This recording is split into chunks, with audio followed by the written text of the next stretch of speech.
সমগ্ৰ দেশবাসীৰ বাবে সমগ্ৰ অসমবাসীৰ বাবে এটা বিশেষ দিন গণতন্ত্ৰৰ এই মহান উৎসৱ আৰু আমি জানো যে ভাৰতবৰ্ষৰ যি গণতন্ত্ৰ বৃহৎ আৰু মহৎ গণতন্ত্ৰ লাৰ্জেষ্ট ডেমক্ৰেচি মই আজি পবিত্ৰ দিনটো সমগ্ৰ অসমবাসীৰ ৰাইজক মই সেৱা জনাইছোঁ 35খন নিউ গুৱাহাটীবাসী সমষ্টিৰ ৰাইজক সেৱা জনাইছোঁ আৰু এটা ভাল লাগিছে চব ৰাতিপুৱাৰ পৰাই পুলিং চেণ্টাৰত মানুহৰ লাইন লাগি আছে জনগণৰ ভোটাৰসকলৰ লাইন লাগি আছে ছাতি লৈ আহিছে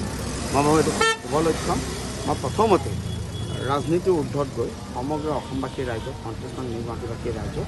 মই ভোটদান কৰিবৰ বাবে মই অনুৰোধ জনাইছোঁ আমি যাতে 100% ভোটদান কৰোঁ কাৰণ ভোটদানৰ জৰিয়তে আমি আমাক সিদ্ধান্ত দিব পাৰোঁ এই সিদ্ধান্ত তেওঁলোকে নিজাভাৱে ব্যক্তিগতভাৱে ল'ব কিন্তু সিদ্ধান্তত অংশগ্ৰহণকাৰী আমি হ'ব লাগিব মই পুনৰাই আজি অসম বিধানসভাৰ নিৰ্বাচনৰ আজি পবিত্ৰ দিনটো মই সমগ্ৰ অসমবাসীৰ ৰাইজ আৰু 35খন নিউ গুৱাহাটীবাসীৰ ৰাইজক মই শ্ৰদ্ধা জনাইছোঁ আৰু সেৱা জনাইছোঁ কি ক'ব আছিলে বিৰোধী আপোনাৰ সমষ্টিটোত 4গৰাকী প্ৰাৰ্থী আছে বিৰোধী মোৰ সকলো বিৰোধী প্ৰাৰ্থীলৈ মোৰ শ্ৰদ্ধা আছে সকলোলৈকে মই শুভেচ্ছা জনাইছোঁ আৰু খুব হয়তো আমি মই আপোনালোকৰ মিডিয়া বন্ধুসকলৰ পৰাই গাম পাইছোঁ বিভিন্ন শুভাকাংক্ষীসকলে গাম পাইছে বিশেষকৈ নিউ গুৱাহাটীবাসীৰ আমি সকলোৱে যিটো প্ৰচাৰ কাৰ্য চলালোঁ জনগণ খুব সন্তুষ্ট যে তেওঁলোকে খুব ভাল পাইছে এটা মেচিয়ৰ ডেমক্ৰেচি খুব পুৰঠ গণতন্ত্ৰ আৰু মই ভাবোঁ যে মেচিয়ৰ ডেমক্ৰেচিয়ে আগন্তুক সময়ত যুৱ প্ৰজন্মৰ কাৰণেও এটা হয়তো আশাৰ বতৰা কঢ়িয়াব পাৰিব আমি চেষ্টা কৰিছোঁ গতিকে মই পুনৰাই বিৰোধী দলৰ সমূহ প্ৰাৰ্থীক মই শুভেচ্ছা জ্ঞাপন কৰিছোঁ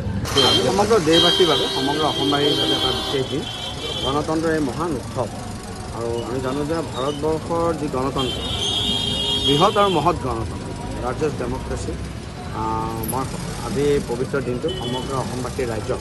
মই সেৱা জনাইছোঁ 35খন নিউ গুৱাহাটীবাসী সমষ্টিৰ ৰাইজক সেৱা জনাইছোঁ আৰু এটা ভাল লাগিছে চব ৰাতিপুৱাৰ পৰাই পুলিং চেণ্টাৰত মানুহৰ লাইন লাগি আছে জনগণৰ ভোটাৰসকলৰ লাইন লাগি আছে ছাতি লৈ আহিছে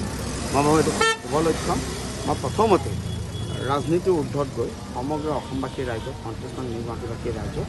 মই ভোটদান কৰিবৰ বাবে মই অনুৰোধ জনাইছোঁ আমি যাতে 100% ভোটদান কৰোঁ কাৰণ ভোটদানৰ জৰিয়তে আমি আমাক সিদ্ধান্ত দিব পাৰোঁ এই সিদ্ধান্ত তেওঁলোকে নিজাভাৱে ব্যক্তিগতভাৱে ল'ব কিন্তু সিদ্ধান্তত অংশগ্ৰহণকাৰী আমি হ'ব লাগিব মই পুনৰাই আজি অসম বিধানসভাৰ নিৰ্বাচনৰ আজি পবিত্ৰ দিনটো মই সমগ্ৰ অসমবাসীৰ ৰাইজ আৰু 35খন নিউ গুৱাহাটীবাসীৰ ৰাইজক মই শ্ৰদ্ধা জনাইছোঁ আৰু সেৱা জনাইছোঁ কি ক'ব আছিলে বিৰোধী আপোনাৰ সমষ্টিটোত 4গৰাকী প্ৰাৰ্থী আছে বিৰোধী মোৰ সকলো বিৰোধী প্ৰাৰ্থীলৈ মোৰ শ্ৰদ্ধা আছে সকলোলৈকে মই শুভেচ্ছা জনাইছোঁ